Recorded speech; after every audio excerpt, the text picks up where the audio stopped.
Well, that was a hectic weekend, was it not? At least they get a happy flight over to Baltimore. We are recapping the Brewers' opening weekend on Locked On Brewers.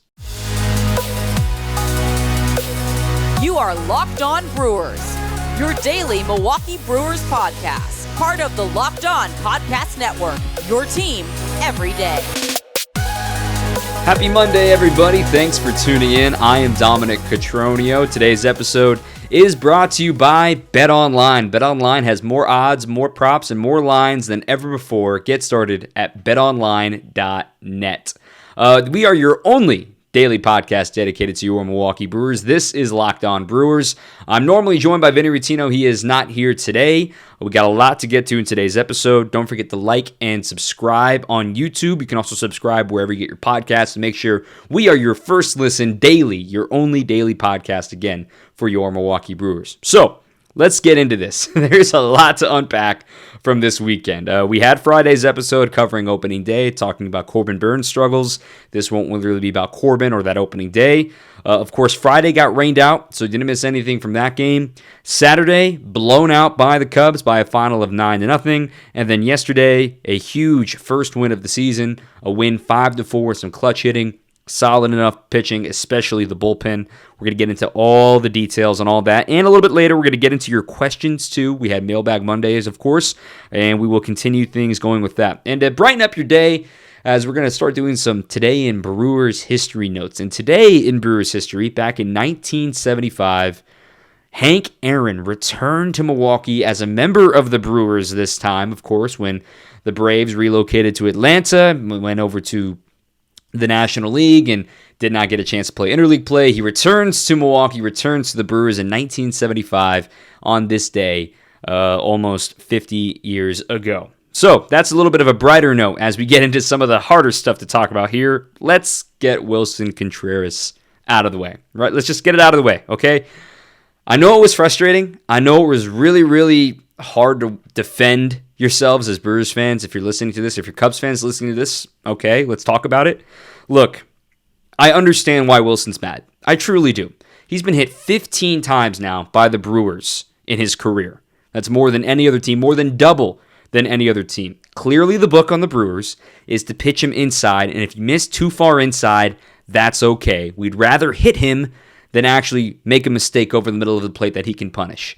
Now, if I was the hitter, yes, I'd be frustrated that I'd be getting hit all the time, but that tells me they respect me enough that they are afraid to go over the plate. That's how dangerous of hitter Willson Contreras can be when he extends out to the baseball. He wants it over the outer half. We've seen him bait trying to get that elbow guard onto a pitch on the inside corner. I don't care about that stuff as much as I care about the fact that the scouting report says to pitch him in, and the Brewers continue to pitch him in. They are not afraid to go inside. And no matter what antics he does, no matter how many stare downs he does with the Brewers bench or with the pitcher on the mound, the Brewers are not going to stop pitching him inside. So kudos to them for continuing that.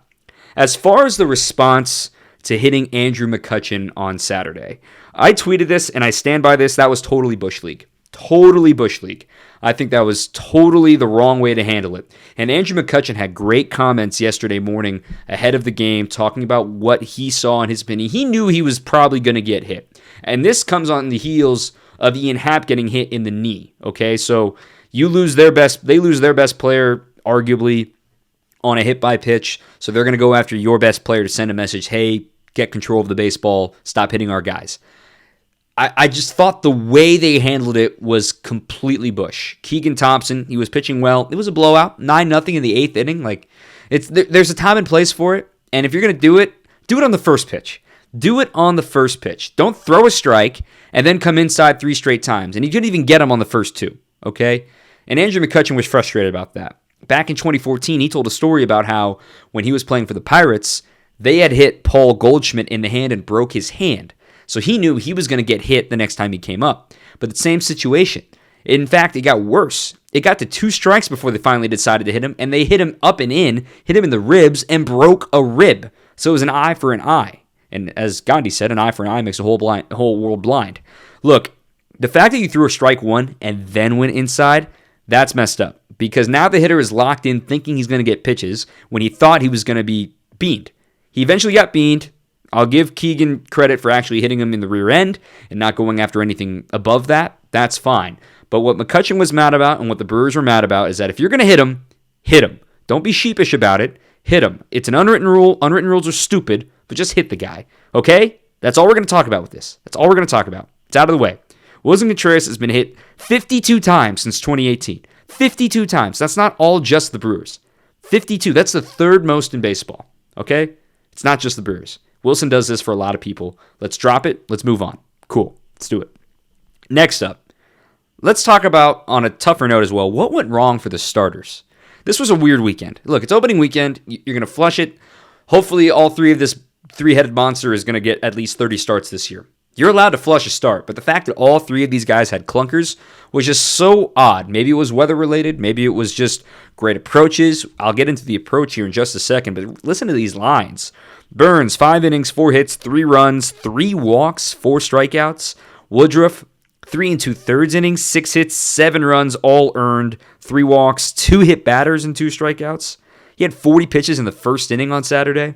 And Freddie Peralta, 4 innings, 3 hits, 3 runs, all earned, 4 walks, and 6 strikeouts. This is not the Brewers staff, of course, that we expected on paper, but you're allowed to have a clunker. It's okay. It's just alarming, of course, that it happened on opening weekend. Here's what I think happened, and I want to tip my cap to the Cubs on this one. The Cubs worked counts. They were extremely patient. They stuck to their game plan against the Brewers. They were not chasing pitches. They were very patient. They weren't afraid to take a strike and remain patient in the box. In fact, they worked the count to a full count 23 times in these 3 games. More than 7 full counts a game on average. That's really freaking good. That's seeing a ton of pitches. And furthermore, 34 counts reached 3 balls.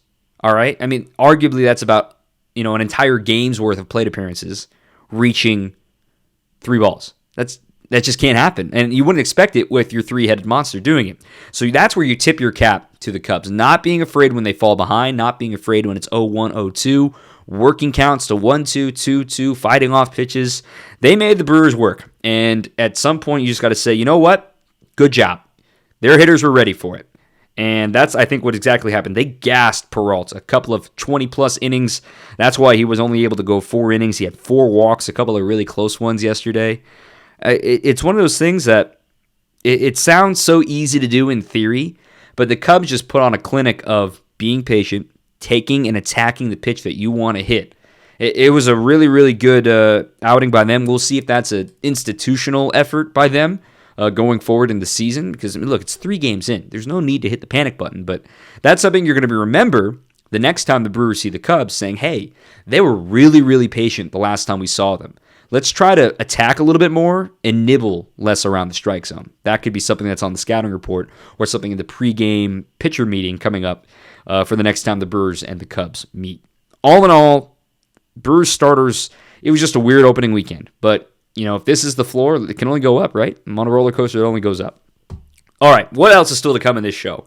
Well, we're going to talk about what went right in yesterday's win, as the Brewers won by a final of 5-4. We're going to talk about Baltimore, because that's where the Brewers are today. Reminder, it's a day game today, a 1:30 coverage start and a 2:05 first pitch from Baltimore. It's their home opener. And then also we're going to get to your mailbag questions in just a little bit. Before we do that, tell you about our friends at BetOnline, of course, today's presenting sponsor, your number one source for all your betting stats and sports info. You can find all the latest developments, league reviews, news, and even basketball playoff stuff is up there right now. Play-on tournament happening right now. Also, Major League Baseball information and sports betting lines, props, and info is all available at betonline.net. You've got esports on there. You've got the playoffs. You've got so much more. Stanley Cup playoffs are getting going here in just a little bit, too. You can head to their website today or use your phone. Again, that's BetOnline, where the game starts. Okay, let's get positive now. Let's uplift everybody. What went right in Game 3 of this series? Originally 4-game series, of course, Friday we got rained out. So, what went right in Game 3 to help the Brewers win by a final of 5-4? Well, let's start with this. Once Marcus Stroman exited, the Brewers took care of business. And again, another hat tip to Marcus Stroman making his Cubs debut. Get this. This was the first time the Brewers had faced Marcus Stroman in a game since 2017. It's been a long time. May 24th, 2017. It's kind of funny to go back at that box score on Baseball Reference. There are some names on there. I mean, Eric Sogard was the starting shortstop in that game. But Stroman, tip your cap. 5 innings, 2 hits, 1 run. It was earned. It was on the homer by Adames. 3 walks, 3 strikeouts. He only threw 79 pitches. And remember, he ended his day on that really good double play on the comeback or the line drive, and then ended that 5th inning on that. And then he didn't come back out after that. And he was rolling. I mean, thanks David Ross, but probably still just building up. I mean, it wasn't so much of a 5 and dive, I'm good. I think he's still building up, of course, with the shortened spring. So once Stroman got out of the game, it was a 3-1 ball game, and the Brewers finally had a spark from none other than Willy Adames. I mean, this dude shows up big when you need him most. A massive, mammoth blast to left center field at Wrigley into the wind, mind you, 442 feet, his 4th longest home run of his career, according to StatCast. Finally, the spark that the Brewers dugout needed. They had been so just down to the dumps the last 2 games. Granted, Thursday was entertaining. You ride the high and the adrenaline of opening day. Getting punched in the mouth, not only punched in the mouth, knocked out in the mouth, 9-0 on Saturday, and now you're already down 3-0. To have Willie hit that ball was so huge for the Brewers to move forward and kind of shake it off, saying, okay, our offense is here, let's get going. And then once Stroman exited the game, they really took off from there. So the top 6 in the order, and this is despite an 0-for-4 day from Colton Wong yesterday, they reached base 9 times, and 4 of the 5 runs were scored of the top 6 guys in the order. Also, don't forget, Christian Yelich, he had a really good game yesterday. He went 2 for 3, drew a walk, lined a double the other way to score Adames for the 2nd run of the game. He had a good game. I mean, if you're gonna kind of strike him whenever he has a bad game, you gotta praise him when he has a good game. He hit the ball over 104 miles an hour, an other way double from Yelly. I think that's a great sign, personally. It's still very early. I said earlier this week, I just want to see the dude play ball. Let's let the dude play ball. Another thing that was really impressive in this game was Freddie Peralta, and I tweeted about this. And I know he only went 4 innings. I know he only had 6 strikeouts and 4 walks. Gave up the home run to Seiya Suzuki, his first big league homer. The development of the changeup is real for Freddie Peralta. This is going to be really fun to watch because Bally Sports Wisconsin gets those great shots of the tight close-up of the grip as it releases his hand and it's coming in, and you can see the rotation and the spin axis and everything. Look, when I was watching that game and I saw him rip off a couple really good changes, I'm like, look, that's looking Airbender style. I'm not saying it's the same quality as Airbender, but it has so many facets to what Devin Williams does with his changeup. Clearly, Devin is helping out Freddie. I mean, why wouldn't he on this team? I mean, you're seeing the 3 fingers just rip across. It looks like it's spinning on its axis like it's the earth and just falling and tumbling with that great sink action. In baseball, we call that arm side action because it's falling to the pitcher's right, to his arm side. Those were some really good changeups. And here's the great stat that'll blow your mind.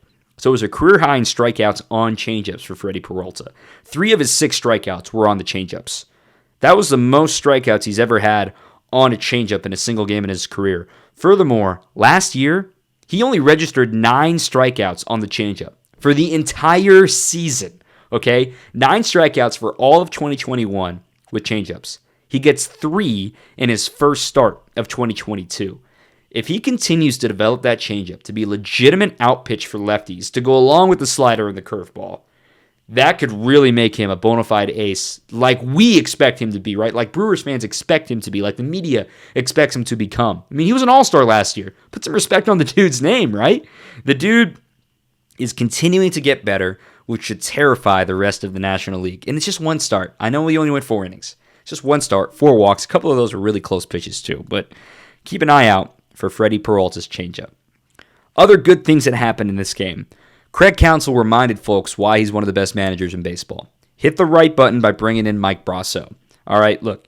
Brasso had never had a pinch hit home run in his career. And he comes in facing a lefty in old friend Daniel Norris. And just no cheapie. An absolute blast to left center. There's a great story talking about it post-game from the various writers just saying, look, he grew up in Indiana and grew up a huge Cubs fan and grew up going to Wrigley Field and enjoying it. So he soaked up the moment during batting practice of realizing like he's living a childhood dream as an undrafted free agent pick, making his way to the big leagues. Now he's playing at Wrigley Field. you could tell there was some energy with that when he hit that home run and made it back to the dugout. The go-ahead blast to put the Brewers out in front by a score of 5-4 when the game was tied. That was a cool moment, and Craig Counsell pulled the strings to bring him in instead of Jace Peterson to pinch hit Brasso in his first career pinch hit home run, gave the Brewers a lead, and ultimately was the difference. Last really good thing that happened from this game, a bend, don't break bullpen. Look, we can talk about Jake Cousins' sliders another time. He hasn't had it these first 2 games. It's breaking a lot more than he's expecting. He hasn't quite found the release point yet. His wild pitch is why the game was tied, which set the stage for Brasso to hit the home run. Jake Cousins is going to figure things out. Maybe coming in with runners may not be his strength. That remains to be seen. Maybe he needs the clean inning and Brad Boxberger becomes the primary fireman as opposed to Jake Cousins. Granted, Jake Cousins has a greater likelihood of registering a strikeout, which is maybe why Craig Counsell wants him in that role with his fastball slider combo as opposed to Brad Boxberger, a guy who gets a lot of swings, not necessarily a lot of swings and misses. So something to see the rest of the month as the season moves along for what they do. But Brad Boxberger gets out of that 7th after a leadoff single, and what a play by Willy Adames. I do not know why Jonathan Villar decided not to run through the base and dive for the bag. It has been proven time and time again that just running through the bag is always faster than trying to dive and slide for first base. It is always faster to just run through the bag. That could have been the difference. And Bill Schroeder made the point on television yesterday, too. Rock said, look, if VR is called safe on the field and then they go review it, they probably still call him safe. It was that close. I am not ready to say that was clearly out or clearly safe. It was so close. And thank goodness the call on the field wasn't out for the Brewers. That kept the game up 5-4 on that little tweener in-between hop over the mound. And then Devin Williams, 1-2-3 in his return. Josh Hader, 1-2-3 in his first save of the season. So get it to 7-8-9, and good things seem to happen just like we predicted this season for the Brewers. Also, we can't forget about the Raptor, Brent Suter. He did allow a run to score, but that was after he had exited because of Jake Cousins, but he still pitched great, making guys look really embarrassed with his funky motion and working quickly. I really enjoy watching Brent Suter pitch, and we've had him on the podcast. We had him on during the lockout, so scroll on up and listen to our interview with Brent Suter earlier back in March. So, all good things. A really fun game to watch and break down. Brewers win by a final of 5-4, their first win of the season. Good things happening. Now on to Baltimore, and we will preview them right after we tell you about Built Bar, of course. It's the time of year, of course, that maybe you've given up completely on your New Year's resolution. Maybe now's the time to hit the reset button with Built Bar. 130 calories, 4 grams of sugar, 4 net carbs, and 17 grams of protein. These can be your new sweet treat. Have your candy bars and your candy sweet treats replaced by a Built Bar. They figure out how to make it taste delicious first and then figure out how to make it healthy. I don't know how they do it, but they do it every time. I mean, they've got amazing flavors. Their entire lineup is on Built.com. Some of them include mint brownie, coconut almond, coconut. They had white chocolate cookies and cream for a while. They even got these little marshmallow puffs that are like a protein-infused marshmallow. They've got an amazing selection at Built.com. And we've got an offer for you as well. Use promo code LOCKED15. That's LOCKED15 to get 15% off your order at Built.com. BUILT. Again, LOCKED15 is the promo code for 15% off at Built.com. All right, let's get closer to your mailbag questions here. Before we do that, I want to tell you real quick about Baltimore. Today, Baltimore, day game, home opener, so another early start. Brewers will start at 2:05 Central Time today. It'll be Adrian Hauser on the mound against lefty Bruce Zimmerman. Again, 2:05 start. Coverage begins at 1:30 on Bally Sports Wisconsin. And then night games tomorrow night and Wednesday night. The Brewers rotation will have Adrian Hauser today, Eric Lauer tomorrow, and Corbin Burns coming up on Wednesday, which on paper sets up Brandon Woodruff to start the home opener on Thursday on 4-1-4 day. So both guys get their opener. That's all thanks to the rainout, of course. Otherwise, it looked like it would have been Freddie Peralta. So that, again, Hauser, Lauer, Burns is what it looks like for the starting pitchers of this time through against the Orioles.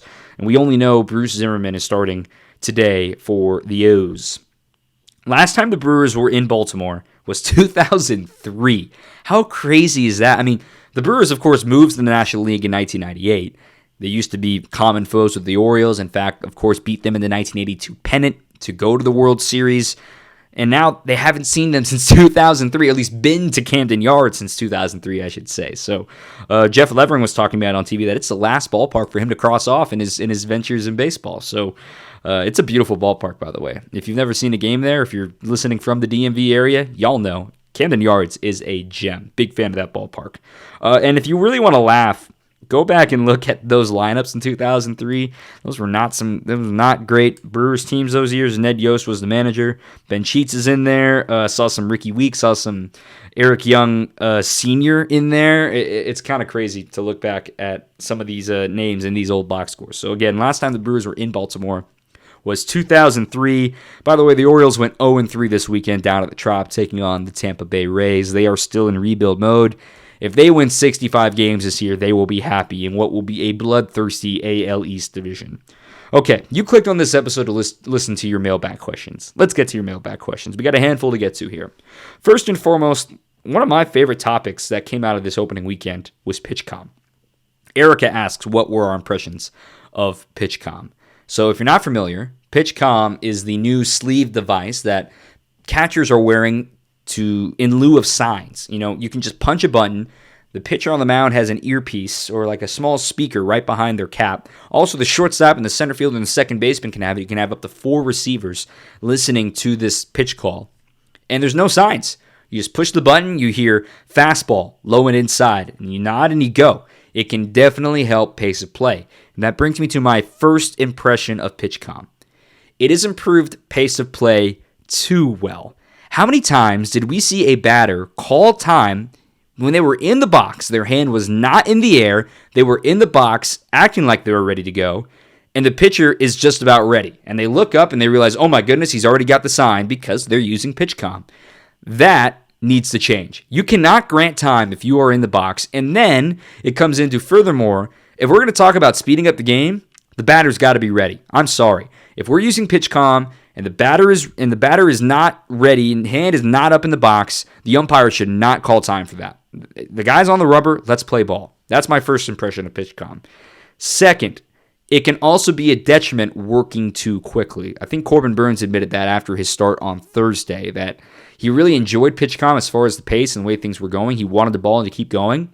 But also, you don't have that natural rhythm of being able to take a deep breath, looking for the sign, and then start your new pitch. I wonder how guys are going to adjust to that as far as understanding that PitchCom, yes, it's improving pace of play, but you need to stick to your own rhythm and find your metronome, as I'd call it, to say, okay, here's my breath. I already know the sign.